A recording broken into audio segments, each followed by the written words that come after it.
So ayun, good morning Aklan. Time check 1:04 AM na ng umaga. Grabe yung ano ko ngayon, trade. Experiment kasi ako scalping pa din pero minix ko yung buy and sell. 'Di ba usually yung trade ko pag buy lang talaga, pag sell lang talaga hanggang matapos yung trade ko. Wait lang. Ayun, mag-focus. So ayun nga, nag-experiment ako ng buy and sell. So ayun, dito nag-start buy ako dito.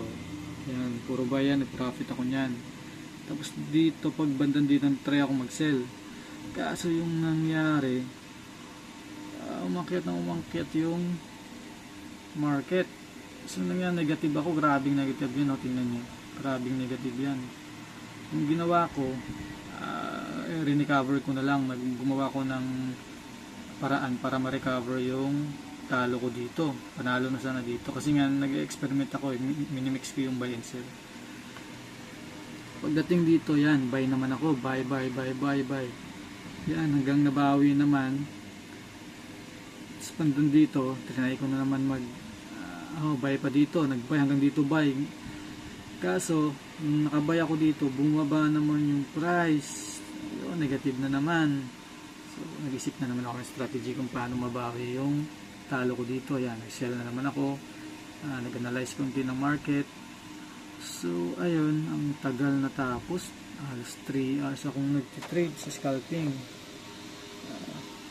Yung ano lang, yung good part lang nito kasi nga nag-experiment ako.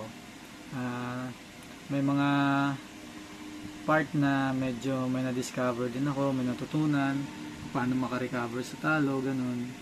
At least dumagdag sa experience ko yung ganitong sitwasyon.